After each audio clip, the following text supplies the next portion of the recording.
Greetings, vinyl community. Now, since these videos have to have some kind of title for YouTube, I usually come up with something while I'm uploading, just off the cuff. If the video is focusing on a specific album, then it's obvious. I use the title of the album. Otherwise, I try to do some kind of reference.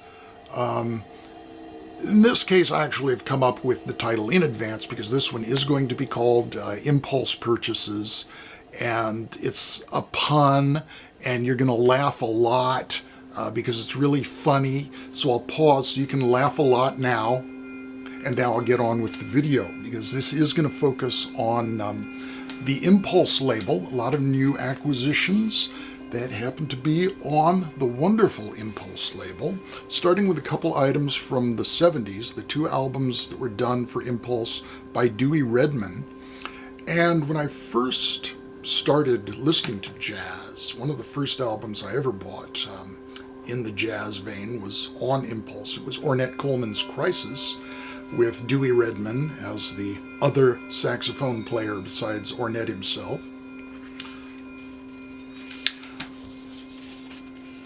And so these two albums are a bit of a companion to that. Somewhat later, this is from 1973, Ear of the Behearer. And Dewey Redman is accompanied by Ted Daniel on trumpet, Cerrone on bass, Eddie Moore on drums, Danny Johnson on percussion, and Jane Robertson on cello. I followed this up in 1975 with Coincide, featuring most of the same musicians. It's got Ted Daniel again on trumpet, Cerrone and Eddie Moore as the rhythm section, and this time Leroy Jenkins playing violin. And this one is an original 1975 pressing, which means it's on the green Target label. The Ear of the Behearer is on the Neon label from 1973. And 73 is when they transitioned from the red Circle label to the Neon label, so I think this may be the second version, I'm not sure.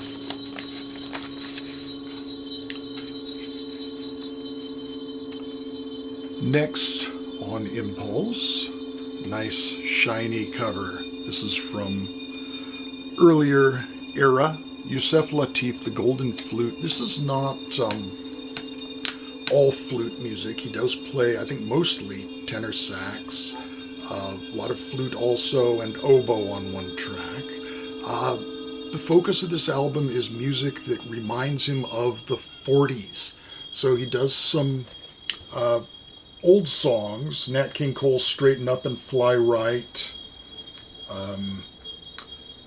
Earl Father Hines' Rosetta, and as well as a number of his originals that have an old nostalgic feel for Yusef Lateef. This is a recording from 1966, originally released in 1967. This inner sleeve screams 70s, so I think this is a later pressing, still on the Red Ring label though.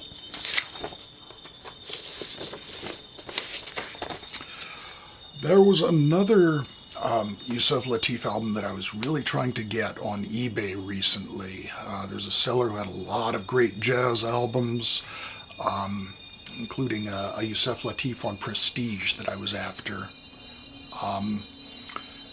And I ended up bidding on 8 of his albums, and I won 2 of them. Not the Yusef Lateef, but 2 by Oliver Nelson. The first one being Sound Pieces. This is an original pressing from 1966. Oliver Nelson, big band arrangements on side 1 and quartet arrangements on side 2. The quartet being Oliver Nelson on soprano sax, Steve Kuhn on piano, Ron Carter on bass, and Grady Tate on drums. And then that album is from 66. From 67, Oliver Nelson live from Los Angeles. This is all big band arrangements. Not my favorite of his stuff. The highlight is a version of Milestones by Miles Davis, which is a really great interpretation. There's a version of Night Train that's just not as nasty as I like it. That track has to be nasty. Down by the Riverside, credited to Oliver Nelson, but not an original. It is the old spiritual Down by the Riverside, just done with a very twisted rhythmic arrangement. Both of these Oliver Nelson albums feature Billy Byers on trombone, and his name always sticks out to me because he played later with Frank Zappa on the Grand Wazoo album. One of the albums that I failed to win from that seller was this one that I picked up from another seller, also on eBay. New Thing at Newport, credited to John Coltrane and Archie Shepp. It's not a collaboration, it's one John Coltrane track, about 12 minutes long, and the remainder of the album is Archie Shepp's group. Archie Shepp does some really amazing stuff on here. Coltrane being amazing goes without saying. Shepp can be uneven. After Coltrane's One Down, One Up, which is his 12/28 of the album, we get Rufus, Swung His Face at Last to the Wind, Then His Neck Snapped. Musical, pictorial image of a lynching. Le Matin des Noirs, Skag, featuring poetry recited by Archie Shepp, and Call Me By My Rightful Name, all Shepp originals. Coltrane is playing with his classic quartet. Archie Shepp is playing with Bobby Hutcherson on vibes, Bar Phillips on bass, and Joe Chambers on drums. Bobby Hutcherson is kind of underused on this, plays a lot of repeating vamps, just going over and over. And also from Archie Shepp, rounding out the Impulse acquisitions, 3 for a quarter, 1 for a dime, live in San Francisco. This is a sequel, actually, to his previous album that was simply called Live from San Francisco. Again, this is an original pressing. This is from 1969, at which point they were using the Red Ring label.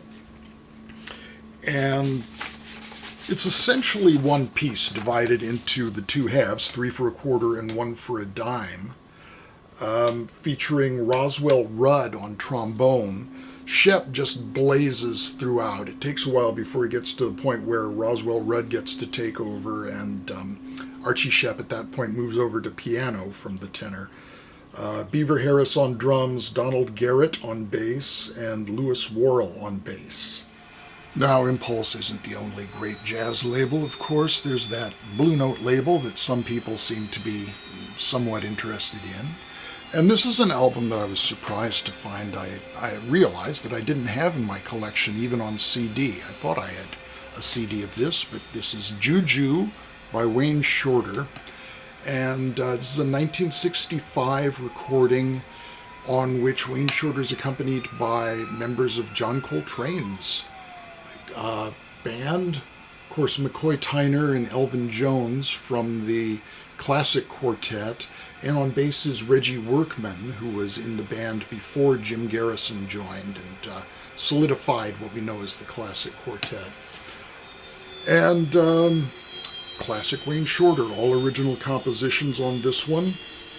Again, from 1965, also from that year, or recorded in that year, originally released in 1967, Sam Rivers Contours. And this is the first album that I've bought on the Tone Poets series of Blue Note reissues. And I have to say I'm incredibly impressed. This just sounds amazing. The vinyl is utterly silent. The pressing is brilliant. The mastering is brilliant. The music is brilliant. Freddie Hubbard on trumpet, Sam Rivers on tenor, soprano, and flute, Herbie Hancock on piano, Ron Carter on bass, and Joe Chambers on drums. And wonderful session photography inside. I can't see what I'm showing here.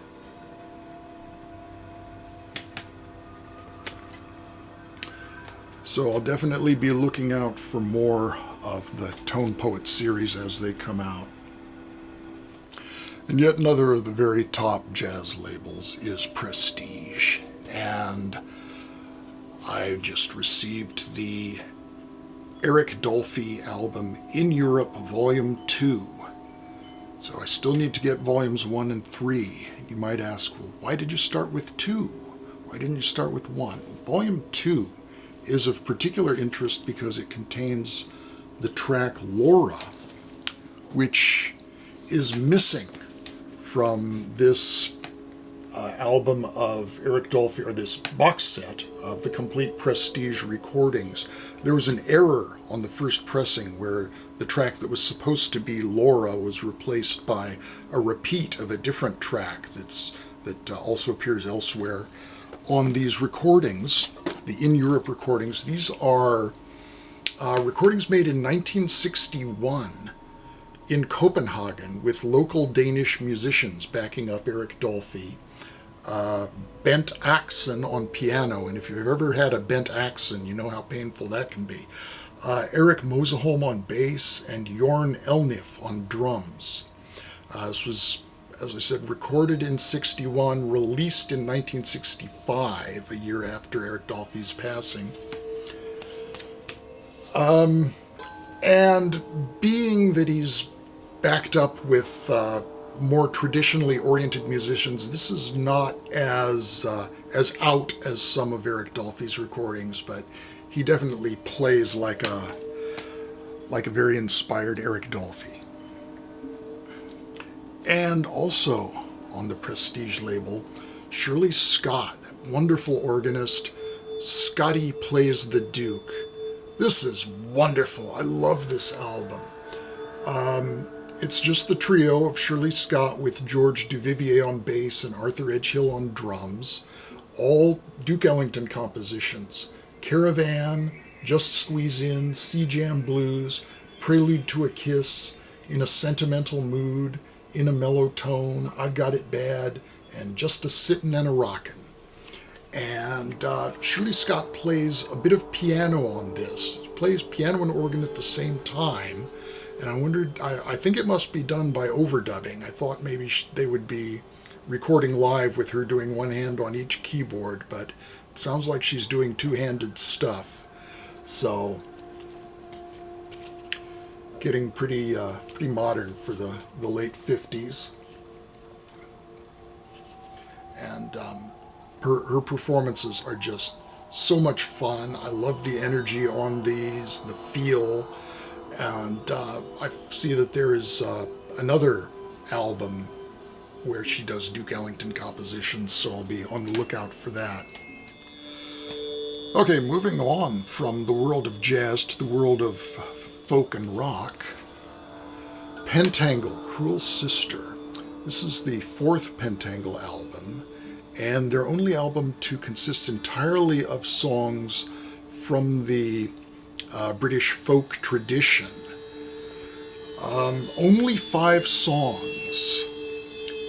Made That's Deep in Love, performed by the band, When I Was in My Prime, unaccompanied vocal solo by Jackie McShee, Lord Franklin, showcase for John Renbourn's vocals,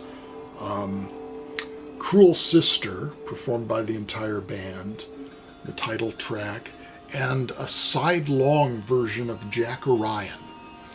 Now, Jack Orion was done by many artists. It's a well-known piece in the British folk tradition. Fairport Convention recorded a long version as well. Their version is very up-tempo and is used as a showcase for Dave Swarbrick to play various traditional fiddle tunes interspersed between the verses, which, as with all these ballads, tell a story. So I first learned about this album from Rolling Stone in 1971, this very copy. It has a review, a three-way review of Pentangle's Cruel Sister and two solo albums by the Pentangle members, John Renbourn's Lady and the Unicorn and Bert Jansch's Jack Orion, which was actually a 1966 album, but it was reissued around this time. And I thought I'd read the reviewer's summary of the storyline of Jack Orion, as I just am amused by the kind of smug, I'm so hip writing style. When he says even worse, he's referring to the grim subject matter of the title track, Cruel Sister, which I'll get to briefly. But Jack Orion, which takes up the entire second side, is even worse. Jack, a seventh son fiddler, charms the princess into requesting his presence in her chamber. Somewhat past his prime, Jack goes home for a therapeutic nap and tells his footpage to wake him before dawn. But fantasies of the princess taking a royal tumble are too much for the lad. He puts on his master's clothes and pulls the old midnight switcheroo. When Jack gets there, the lady says, "Did you forget a glove or did you come back for more of me?" Jack says, "Lady, you done made a mistake." Since all this happened before Planned Parenthood, the lady immediately assumes she is pregnant by a low-class punk. So she stabs herself. In a rage, Jack goes home, decapitates the boy, and disembowels himself. Moral: blind feeling may be freewheeling, but leave a love light burning. Well, the song is on the opposite end of the emotional spectrum from what you might think from the flippant tone of that account. It is a very dark song, obviously, and an amazing arrangement and performance by Pentangle, with the vocals traded between Jackie McShee and Bert Jansch. Both of them overdubbed, so they're overlapping and singing various harmonies against one another or with themselves. There is an amazing instrumental section, which is singled out in that review as well. Rob from Sounds Strange particularly singled this out as a favorite of his from way back. And this features Bert Jansch keeping the rhythm together on the acoustic guitar, and John Renbourn playing very tasteful, delicate stuff on electric guitar, while Danny Thompson plays essentially lead bass over everything, and Terry Cox plays a really unusual instrument, the dulcitone. It sounds like a glockenspiel or set of vibes without the motor, but more mellow somehow. And what it is a keyboard instrument where the keys drive felt hammers like those in a piano, but instead of strings, the hammers hit tuning forks. And this essentially is the acoustic precursor of the Fender Rhodes piano. So that just produces a mesmerizing combination of sounds with the dulcitone, the bass, and the electric guitar all swirling around one another, intertwining until the story resumes. We've left the woman having committed suicide and Jack Orion about to complete the bloodletting by confronting his page. When I was a young lad, and I was once a young lad, though you may not believe it to see the superannuated graybeard who sits before you, my father took me to see the movie The Wonderful World of the Brothers Grimm at the Cinerama. And a particularly memorable portion of that movie was the story The Singing Bone, in which a king promises half of his kingdom to whoever will slay a dragon. And a master and servant, played by Terry Thomas and Buddy Hackett, so There are laughs, obviously, in this story, despite the very grim subject matter. Go out, the servant slays the dragon, the master slays the servant, and goes to the king to claim his reward. Sometime later, a minstrel wanders through the forest and finds the bones of the murdered servant and makes a flute of the shin bone. But when he plays it, it sings and tells the story of the murder. So he takes it to the king, who calls the master before him, who had been awarded half his kingdom, and says, "You're in trouble. You're in a heap of trouble, boy." So the story of a murder in a forest and a supernatural retelling of the victim's story is something that occurs again and again in music. There is Das klagende Lied, the stage piece by Gustav Mahler. There's the amazing ballad, The Famous Flower of Serving Man, which is sung brilliantly by Martin Carthy. There is The Cruel Sister. In this case, it's a story of two sisters, and one, jealous of the other's lover, pushes her in the river and drowns her. And two minstrels find the bones and make a harp, which, when played, tells the story. They take the harp to the father, and the final words of the song are, "Tears will flow." And moving on from all the death and tears to something more bright and positive, second album by Yes. This is a Record Store Day release from last year. I think it was from the Black Friday Record Store Day, I'm not sure. This is a reissue of the German edition of Yes's second album, Time and a Word. I was aware that the German edition included a couple of alternate mixes of the songs. I was not aware, first off, that they used this cover, which is actually the cover photo from the American version of Yes's first album, or that the album had been changed so much as to include the song Dear Father, which was a non-LP B-side in the UK and not released in the USA until 1975 on the Yesterday's compilation. Side 1 of the album is the same as the British and American versions, but side 2, they removed the song The Prophet, add Dear Father to the beginning, switch the order of Clear Days and Astral Traveler, and then end with Time and a Word.